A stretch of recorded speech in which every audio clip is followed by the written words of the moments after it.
Բարև ձեզ հարգելի հեռուստադիտողներ, Ֆակտոր TV-ն ուղիղ տեսակապով զրուցելու է Բեյրութի ազդակոր աթերթի գլխավոր խմբագիր Շահան Գանտարյանի հետ։ Ողջույն, պարոն Գանտարյան։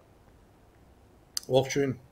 Վստահ եմ տեղյակ եք, միջազգային դիսկուրսի կարևոր հարցը հետևյալն է, արդյոք Ռուսաստանի նախագահ Վլադիմիր Պուտինը միայնակ կտոնի մայիսի 9-ը եւ շքերթին կմասնակցի, թե նաեւ այնտեղ ներկա կլինեն միջազգային լիդերներ, հատկապես երբ որ Ուկրաինայի նախագահը չի տալիս որևէ երաշխիք, որ Մոսկվային հարվածներ չեն լինելու, Զելենսկին ասում էր մենք չգիտենք մայիսի 9-ին ինչ է տեղի ունենալու եւ քիչ առաջ Հայաստանի վարչապետը ազգային ժողովում հաստատեց, որ ինքը լինելու է Մոսկվայում, այստեղ մի քանի հարցեր են առաջանում Փաշինյանի մասնակցության հետ կապված, խնդրի ոչ միայն ադրբեջանական զորախմբի մասնակցությունն է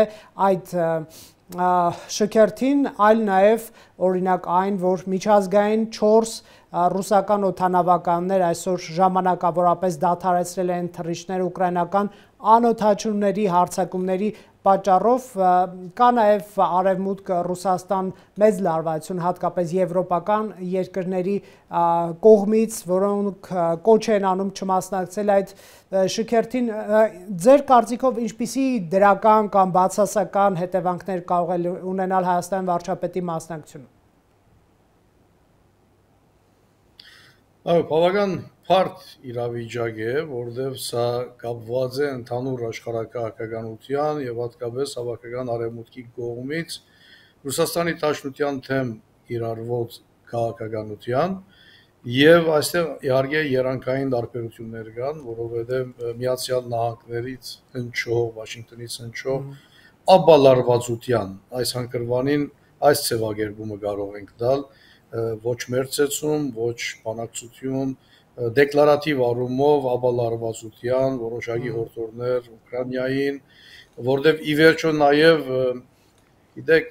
անվերջ խոսում են հրադադարից, խաղաղության հաստատման գործընթացի մեկնարկից, բայց միակ կոնկրետ պայմանավորվածությունը Միացյալ Նահանգներ Ուկրաինա գծի վրա է եղել, հատկապես ուրեմն հանքերի ուրեմն ստանցման շահագործման առումով։ Բնականաբար շատ քեր քաղաքականացված իրավիճակի սահմաններում պիտի դարգել ուրեմն մայիսի 9-ի այս շքերթը հայրենական պատերազմի, կարծում եմ նաև ընտարաչելու, չընտարաչելու, բոյկոտելու, գնալու յուրաքանչյուր բերության դիրքորոշումը այս քեր քաղաքականացված եւ ընդհանուր այս աշխարհակահաղական սլակների, ակնարկների կամ գործընթացների քաղաքական դրամապանությամբ պիտի դարգել Հայաստանի ներկայացին մեկնելը, վարչապետի մեկնելը կարծում եմ օրինաչափ է, որովհետև ի վերջո հայրենական պատերազմի նաև Հայաստանի ավանդը ներդրում զոհերի թիվը համեմատական այդ ամբողջ վերլուծումները եթե անենք հսկայական է եւ քաղաքական դիրքորոշումները կամ նման արարողակարգերի մասնակցելը նաև պիտի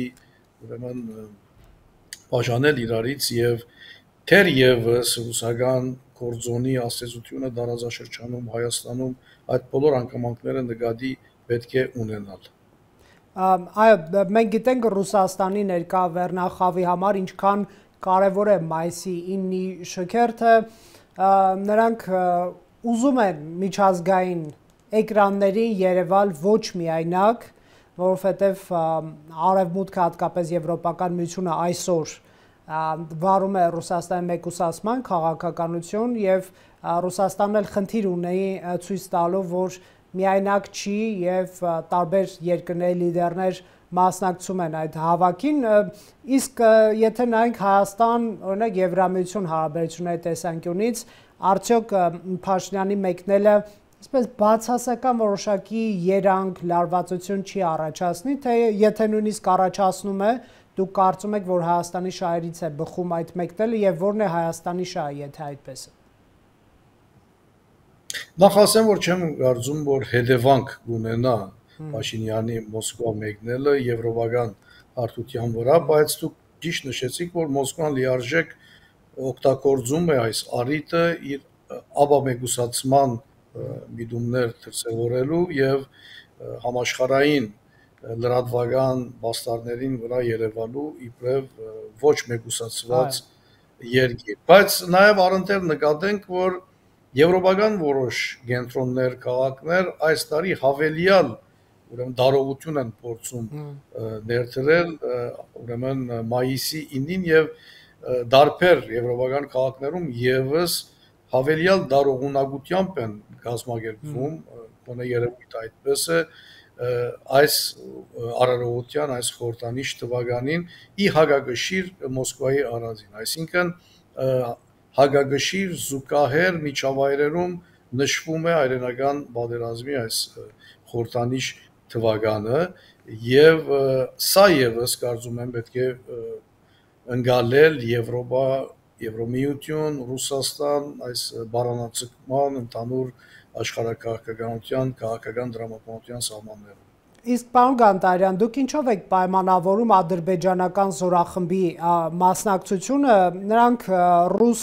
Ռուսաստանում ադրբեջանի դեսպանը ասում էր, որ սա մեր բարեկամության եւ ռազմավարական գործընկերության առհավատչան է Ռուսաստան-Ադրբեջան նկատի ունի, ամեն դեպքում մի տեսակ հաճելի չի լինի հայաստանցու համար դիտել, թե ոնց է Հայաստանի վարչապետը հետևում ադրբեջանական զորախմբի մասնակցությանը, հաշվի առնելով, որ պատերազմը 3 էր, եւ սա ինչ երանգ է Ռուսաստան-Ադրբեջան հարաբերություններում եւ Փաշինյանը կարծես թե կոմպլեքսներ պիտի ունենար նման շքերթին մասնակցել, որտեղ ադրբեջանական զորախումբ է անցնելու։ Հայկական ոսպնյակից միանշանակ ծեր ասածը ճիշտ է, հաստատում եմ, համաձայն եմ։ Եթե երրորդ կողմից փորձենք նայել, սա արհեստական երևույթ է, որովհետև Ադրբեջանը հայրենական պատերազմի նշումներին նման ներգրավվածությամբ, նման ձևաչափով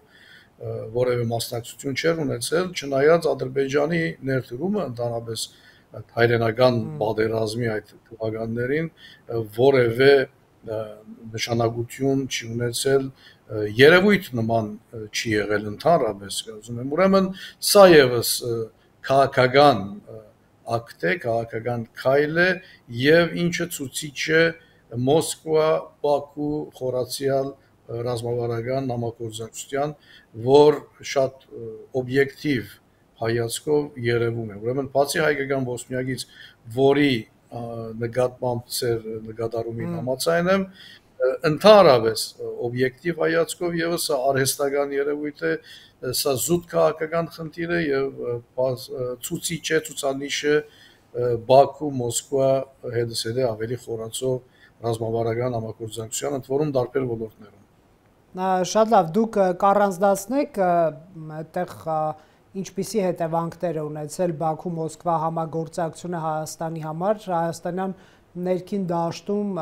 շատ են նաև Ռուսաստանի դեմ սլաքներ ուղղվում, որ նրանք անվտանգային պարտավորություններ չկատարեցին Արցախի մեր հայրենակիցների նկատմամբ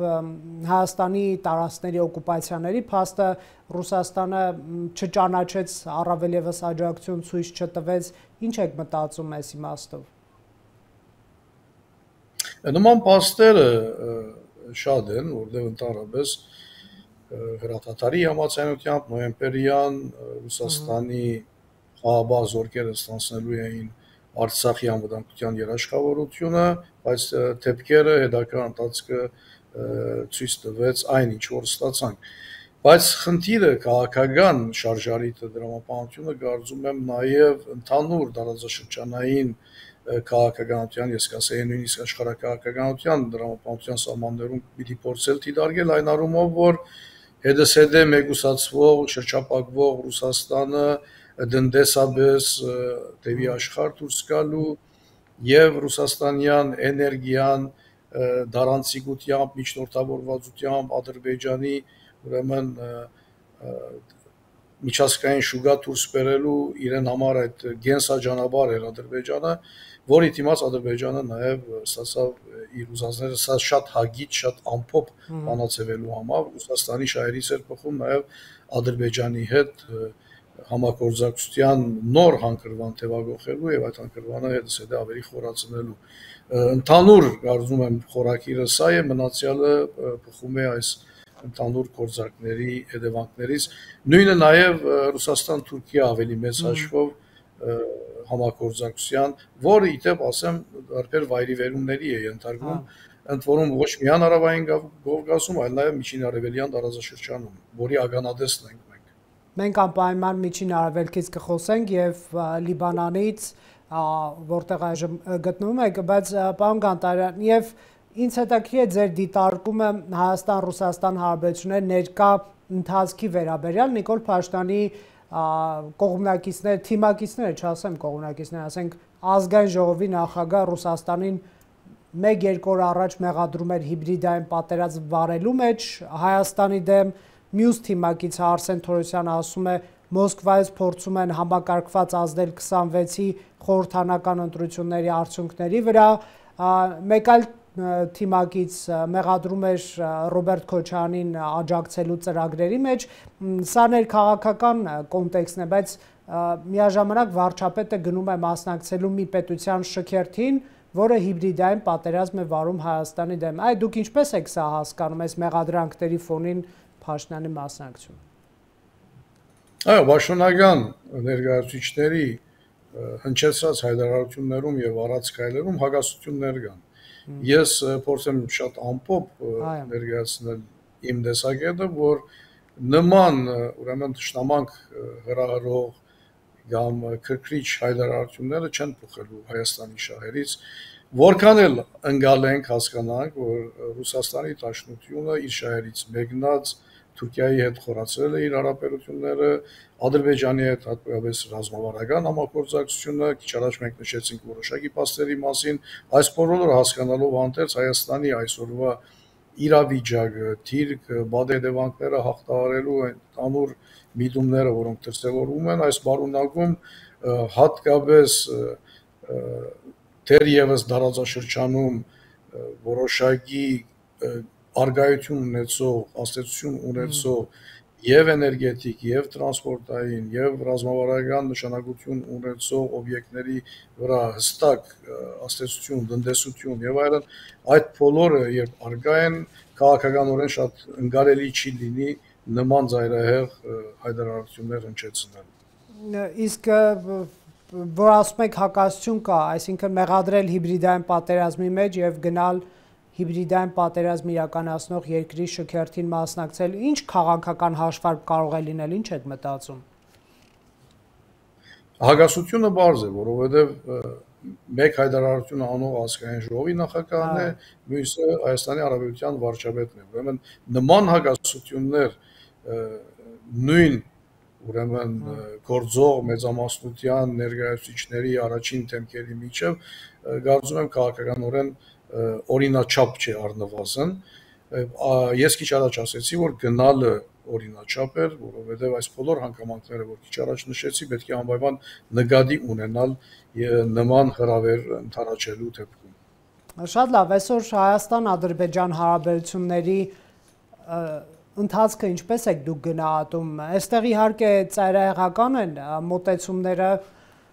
կան բավականին շատ մասնագետներ, քաղաքական գործիչներ, որոնք ասում են Ադրբեջան պատերազմի է պատրաստում եւ այդ 17 համաձայնեցված դրույթների վրայով կարող է շատ հանգիստ անցնել, սահմանային լարվածություն է առաջացնում, ավելի լավատեսական, բայց քիչ հանդիպող տեսակետը այն է, որ չնայած դրան Ադրբեջանը կարող է ստորագրել այդ համաձայնագիրը, մնում է միայն ամուր միջնորդություն, օրինակ ԱՄՆ-ի կողմից կամ չգիտեմ այլ երկրի կողմից մարդիկ կան ասում են Ռուսաստանը կարող է այդ համաձայնագիրը կայացնել։ Դուք ինչ եք մտածում, պարոն Գանտարյան, այդտեղից ինչ է երևում։ Գիտեք, Ադրբեջանի կողմից պատերազմի սպառնալիքը միշտ արգա է, հետո նախապայմանները անverջ մոռացվում են, փոխվում են, ընթացական պայմանները, նախապայմանները կարծեք արդեն կատարվել են, բայց ինչ է ուզում Բաքուն այսօր։ Բաքուն ուզում է Զանգեզուրի միջանցք, ուզում է սպառազինության դադարեցում, ուզում է սահմանադրության փոփոխություն, օրենսդրության փոփոխություն, չգիտեմ, անverջ ուրեմն նոր պայմաններ է առաջ քշում, բայց տեսնեք, այս բախը ի վերջո նաև պիտի մտածել Զանգեզուրի միջանցքը իրենց պատկերացումով չի աշխատում, ուրեմն Հայաստանը սկզբունքով նաև շարունակում է սպառազինվել,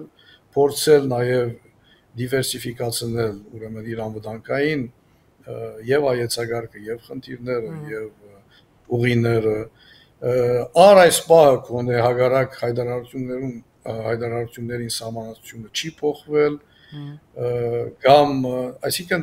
ուզում եմ ասել որ կան դարաձաշրջանային լուրջ պատճառներ եւ փորձենք կենտրոնանալ մեկ երևույթի վրա, որովհետեւ գիտեք շատ բան գախում ունի կարծում եմ նաև Վաշինգտոն, Թեհրան ընթացող բանակցությունների արդյունավորումից։ Եվ եթե Զանգեզուրի միջանցքը այս բանը չի աշխատում, այստեղ ոչ միայն Իրանի վճռագամ գեցվածքն է դիրքորոշումն է, որը շատ մեծ ասացություն ունի իհարկե, բայց նաև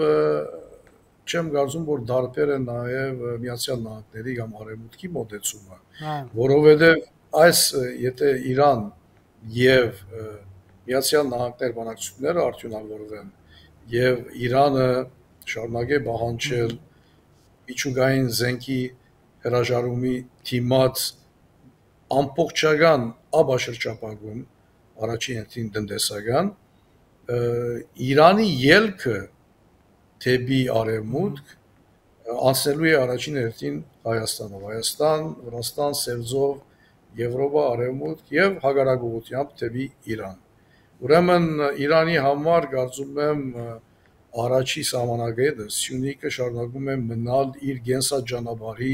ամենաապահով սահմանը։ Սա շատ հանգուցային կետ է Իրանի աբաշրջապակման համար եւ գլխավոր մեխերից մեկը նաեւ ուրեմն Վաշինգտոն-Իրան բանակցությունների արդյունավորման, որ իդեպ արգախվել է 4-րդ փուլը այդ բանակցությունների արգախվել է եւ այդ արգախումը որքան էլ փորձեն զուտ տեխնիկական պատճառներով ներկայացնել, կարծում եմ այնտեղ ավելի լուրջ խնդիրներ կան, որովհետեւ համընկնեց իբրև բահ, իբրև ժամանակ, իբրև թայմինգ, նաև հուսիների հարձակումը Թել Ավիվի օդանավակայանի վրա, Գազայի թեփքերի վերապրնկումը եւ Սիրիայում իսրայելյան ներխուժման նոր գործողությունները։ Պարոն Գանտարյան, մի տեսակի մի ուժգնության եւ հզորության երկիր է Իրանը, երբ որ ունի Հեզբոլլահի եւ Համաս շարժման, այսպես հզոր գոյությունը Իսրայելի սահմաններին, մեկ այլ երկիր է, երբ որ այդ երկու խմբավորումներին ուժգին հարվածներ են հասցվել եւ նրանց ղեկավար կազմերը, ռազմական քաղաքական առաջնորդները չեզոքացված են, չպնդենք, որ Իրանը ամբողջությամբ զրկվել է այդպիսի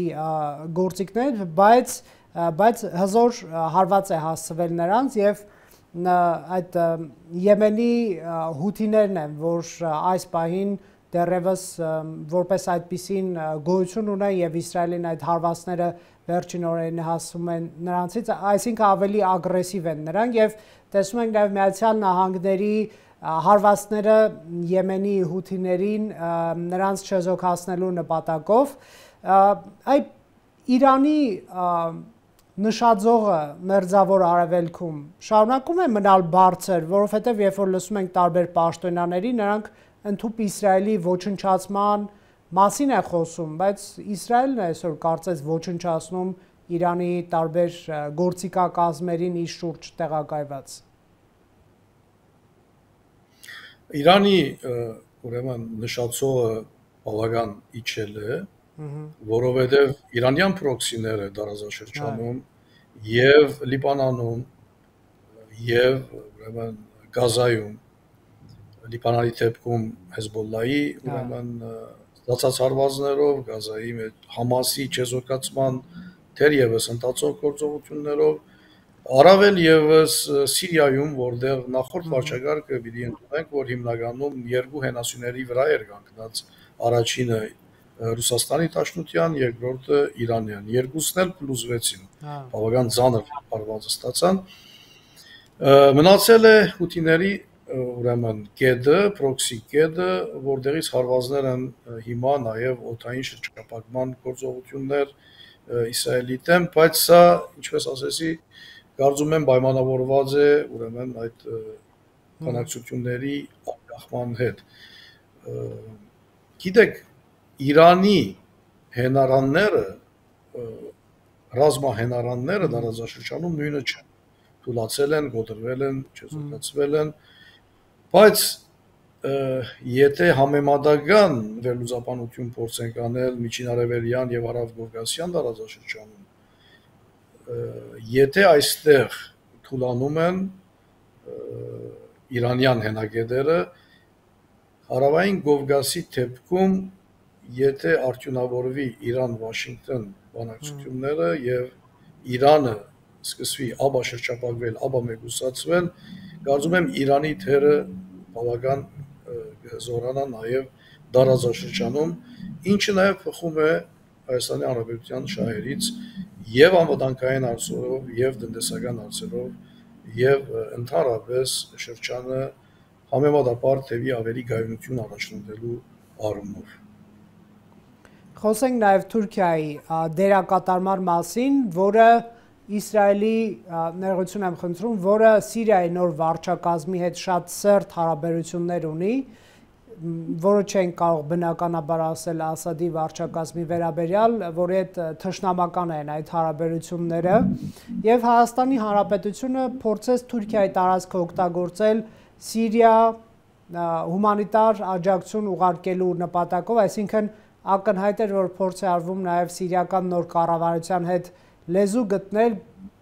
օգտագործելով թուրքական այդ պայմանական ասած միջանցքը, նախ Հայաստան-Թուրքիա հարաբերությունների ներկա այս շփումները կամ ձևաչափերը դուք ինչպես եք գնահատում,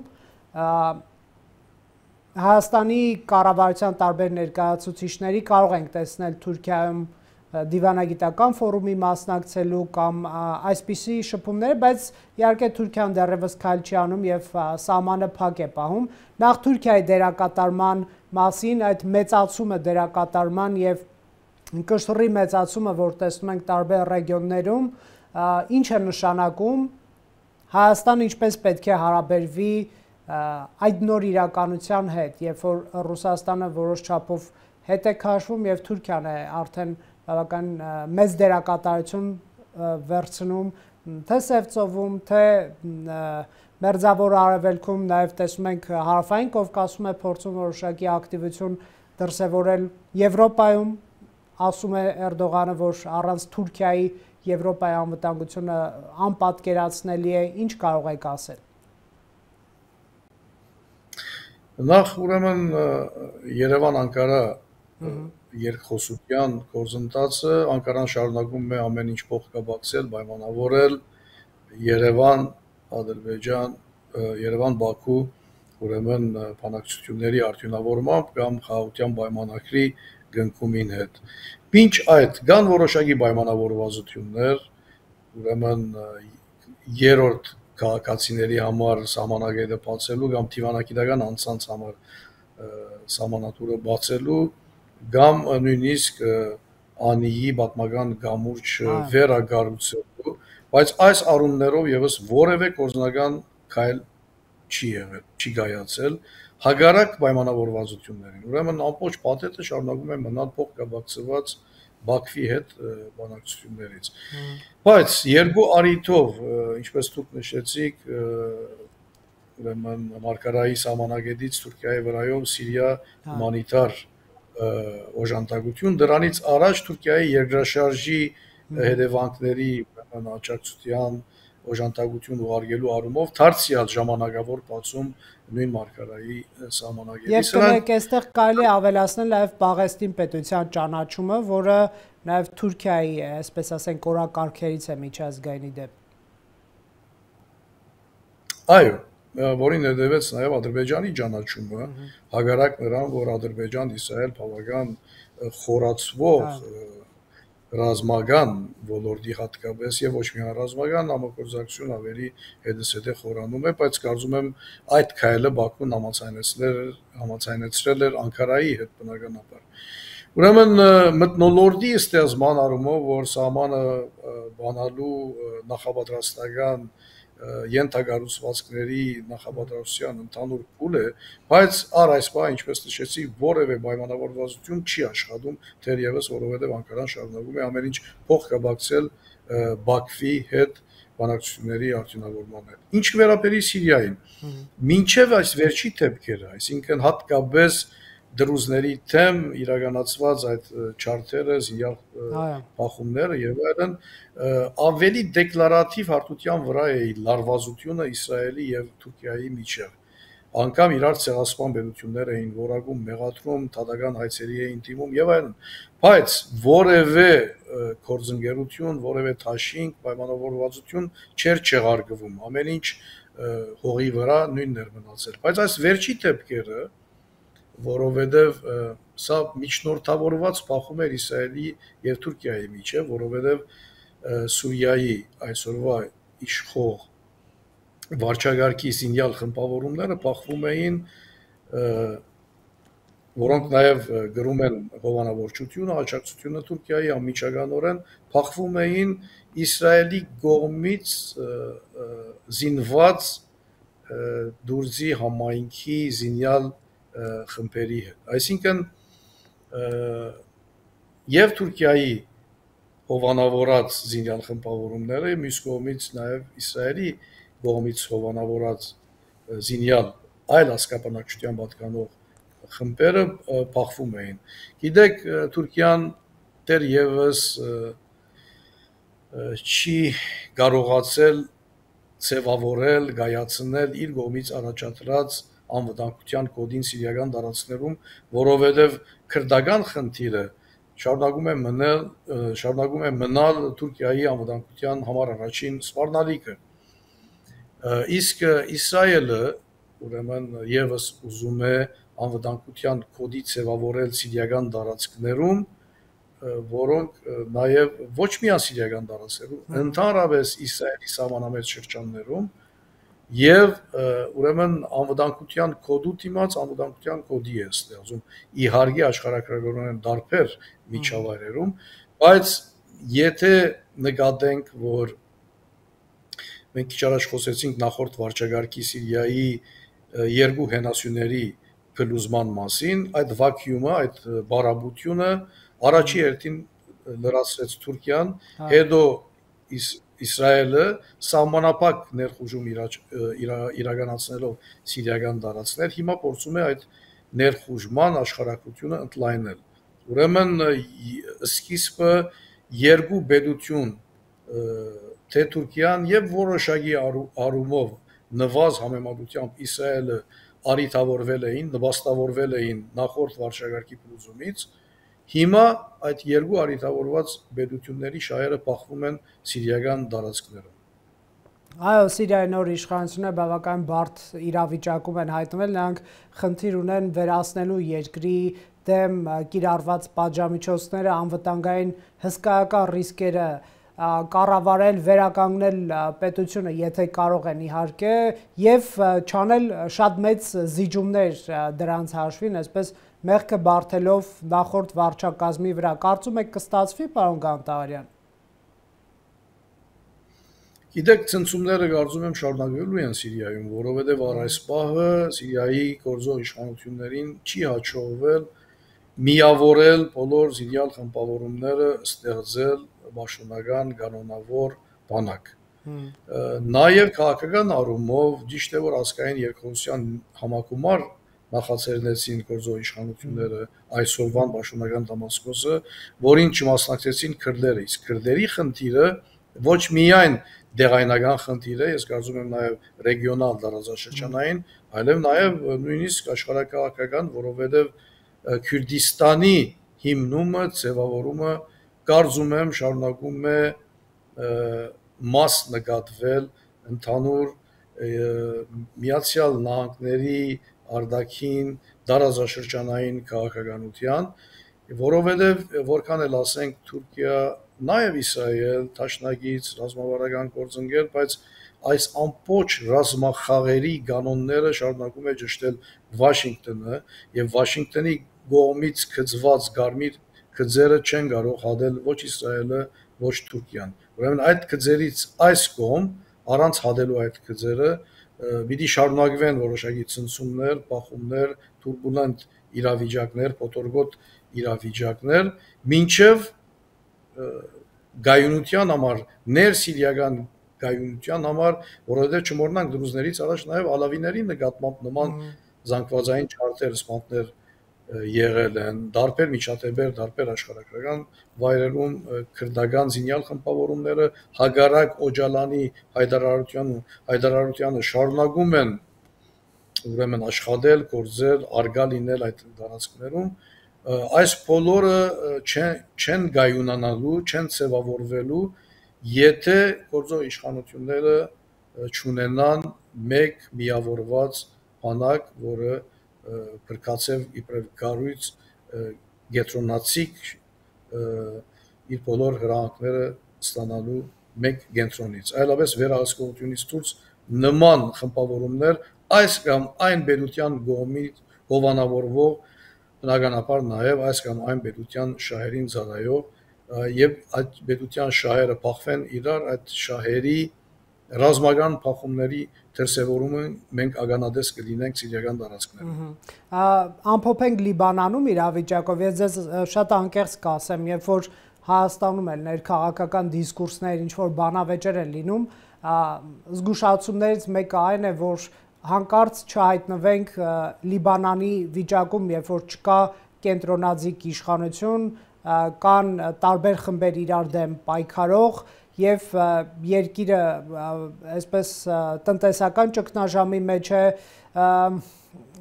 երկիր, որի տարածքից իդեպ Հզբոլլահ շարժումը Իսրայելին հարվածներ է հասցնում, հետո Իսրայելն է պատասխանում, այսինքն երկիր, որը այսպես գտնվում է անընդհատ հարվածների ներքո, հա, եւ արտաքին ռիսկեր կան, եւ ներքին անմիաբանություն կա, վերջերս իհարկե նախագահ ընտրվեց, ինչ իրավիճակ է, հնարավոր է այդ ներքաղաքական ճգնաժամը որևէ լուծում ստանա, պարոն Գանտարյան, հնարավոր է Լիբանանը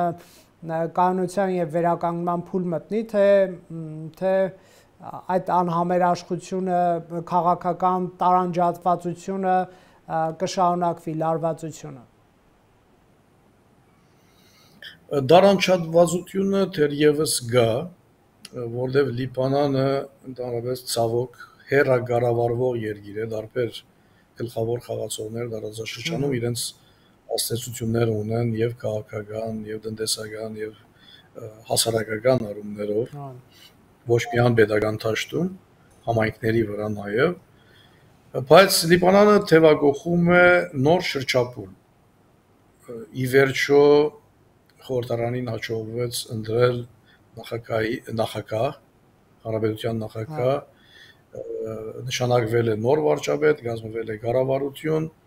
միաժամանակ նաև գա հրատատարի համաձայնությունը, որը մեծ հաշվով պահպանվում է, բայց խախտումների ականատես ենք լինում հատկապես Իսրայելի կողմից, որովհետև նաև հրատատարը ճշտում էր 60-օրյա ժամկետ, որովհետև իսրայելյան ուժերը հեռանան լիբանյան տարածքներից, իսրայելյան ուժեր շարունակում են վերահսկել Լիբանյան, հարավային Լիբանանում որոշ ուրեմն տարածքներ, ռազմագիտական նշանակություն ներկայացնող բլուրներ, անօտաչու սարքեր իսրայելյան գրեթե մի քանի օր անգամ շրջակայում են Լիբանյան օդային տարածքների վրա, ուրեմն իսրայելյան ուժերը զգուշացնում են, հետո նաև ուղղակի հրթիռագործում են, արձակում են, փլուզում են շենքեր, իրենց ասելով այնտեղ գա Հեզբոլլահի պատկանող ռազմամթերք, բայց այս բոլորի առընթեր փուլային լուսարձակներից հեռու բանակը սկսել է տեղակայվել Հեզբոլլահի նահանջած թիրքերի ուղղությամբ կամ Լիտանի քեդի հարավային հատվածը արդեն Լիբանյան բանակը որոշ տեղակայման թիրքեր է գրավել, այսինքն դեսանելի է որոշակի միտում ընթացք լիբանյան բանակի ամբողջ տարածքների վրա դեղապաշխման, դեղագայման առումներով, ինչը նաև Միավորված ազգերի գազམ་ագերբության թիվ 1701 բանաձևի հիմնադրույթն է, հիմնադրույթներից մեկն է առնվազն, որ Հեզբոլլահը պիտի ուրեմն նահանջի, լիբանյան բանակը ստանցնի եւ հարավային հատվածը եւ ուրեմն Հեզբոլլահի թիրքերը հիմա ամենահրադապ օրագարկը, որը նաեւ հնչեցնում են լիբանյան տարբեր շրջանակներ քաղաքական Հեզբոլլահի զինաթափումն է, ավելի ճիշտ է լիբանանի Հեզբոլլահի զենքի հանձնումը եւ որի դիմաց նաեւ լիբանյան իշխանությունները պահանջում են ամբողջական հերացում իսրայելյան ուժերին։ Սա շատ բարձ գործընթաց չէ, բայց այս բոլորով հանդերձ կարելի է ասել, որ համեմատական հանգիստ է Լիբանանում, մենք նոր անցկացրեցինք թիմ ընտրությունները, տեղական ինքնակառավարման մարմինների ընտրությունները Լեռնալիբանանի շրջանում, շուտով նաև Բեյրութում, Բեկայում եւ այլն, այսինքն կյանքը փուլ առ փուլ, քայլ առ քայլ վերադառնում է ուրեմն բնականոն հագարակ նրան, որ ինչպես փորձեցի բացատրել, հրաթաթարը բազմաթիվ գեդերով խախտվում է, հատկապես հիմնականում, այսինքն Իսրայելի կողմից։ Իսկ տնտեսական խնդիրը շատ բան գախյալ է արտաքին օժանդակություններից։ Առանց արտաքին օժանդակությունների լիբանյան տնտեսությունը դժվար թե վերականգնի, իսկ արտաքին օժանդակությունները հատկապես արաբական ծոցի երկրներից Սաուդյան Արաբիայից բոլորը պայմանական են, իրենց պայմաններ ունեն եւ դա խոսում է Հեզբոլլահի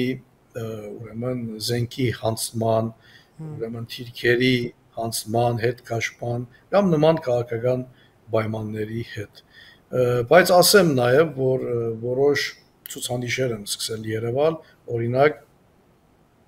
Արաբական Միացյալ Էմիրությունները խորհրդորեց իր քաղաքացիներին ավելի ճիշտը արգելքը վերացրեց Լիբանան այցի, սա կարևոր որոշում է, սա ցուցանիշ է, սա նախադրյալ է, որ այդ ուրեմն արգելքները դեպի Լիբանան եւ այցելելու դրան հետևելու են նաեւ կարծում եմ որոշ տնտեսական գործառույթներ կամ աջակցություններ եւ եթե Միացյալ Էմիրությունները նման քայլի են դիմում, դա վստահաբար կապված է Սաուդյան Արաբիայի հետ, առնվազն համաձայնեցված է Սաուդյան Արաբիայի հետ եւ կարծում եմ, որ հետևելու է Սաուդյան Արաբիայի որոշումը, որովհետեւ Սաուդյան Արաբիան շարունակում է մնալ համաարաբական առումով եղանակ ճշտող գլխավոր պետությունը։ Շնորհակալ եմ, պարոն Գանտարյան, հուսանք ավելի դրական լուրեր կստանանք նաեւ Լիբանանից, որտեղ ունենք հայկական մեծ համայնք, շնորհակալություն։ Ես նույնպես շնորհակալ եմ։ Հարգելի հեռուստադիտողներ, ուղիղ տեսակապով զրուցում ենք Բեյրութի Ազդակ օրաթերթի գլխավոր խմբագիր Շահան Գանտարյանի հետ։